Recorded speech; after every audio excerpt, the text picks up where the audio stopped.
बेटियों को घर का काम काज जरूर सिखाएं। वकील साहब ने अपने बेटे का रिश्ता तय किया। कुछ दिनों बाद वकील साहब होने वाले समधी के घर गए तो देखा कि होने वाली समधन खाना बना रही थी। सभी बच्चे और होने वाली बहू टीवी देख रहे थे। वकील साहब ने चाय पी, कुशल जाना और चले आए। एक माह बाद वकील साहब समधी जी के घर फिर गए।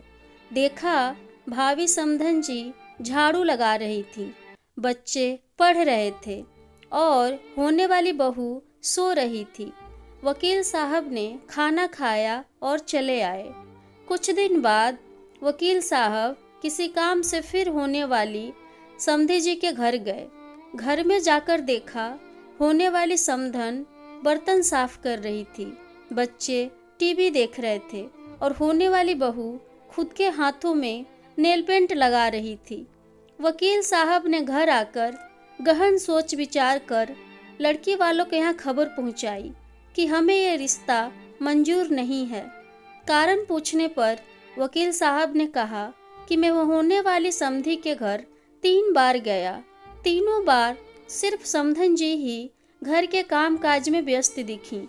एक भी बार भी मुझे होने वाली बहू घर का काम काज करते हुए नहीं दिखी।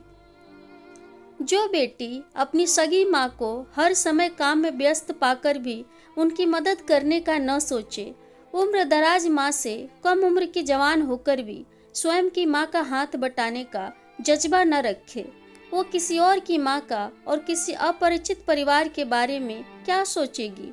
मुझे अपने बेटे के लिए एक बहू की आवश्यकता है, किसी गुलदस्ते की नहीं जो किसी फ्लावर पॉट में सजाया जाए।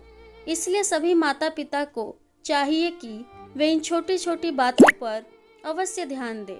बेटी कितनी भी प्यारी क्यों न हो, उससे घर का काम काज अवश्य कराना चाहिए।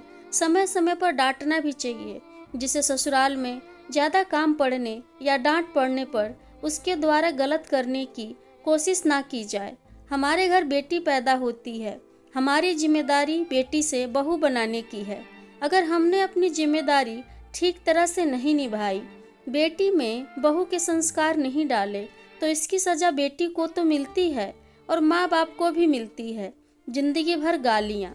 हर किसी को सुंदर सुशील बहू चाहिए, लेकिन भाइयों, जब हम अपनी बेटियों में एक अच्छी बहू के संस्कार डालेंगे तभी तो हमें संस्कारित बहू मिलेगी। ये कड़वा सच शायद कुछ लोग न बर्दाश्त कर पाएं, लेकिन पढ़ें और समझें, बस इतनी इल्तिजा है। उम्मीद करती हूँ आपको आज की कहानी अच्छी लगी होगी। अगर अच्छी लगी है तो लाइक करें, शेयर करें और इस कहानी के प्रति आपकी क्या राय है कृपया कमेंट करके ज़रूर बताएं। आपका बहुत बहुत धन्यवाद।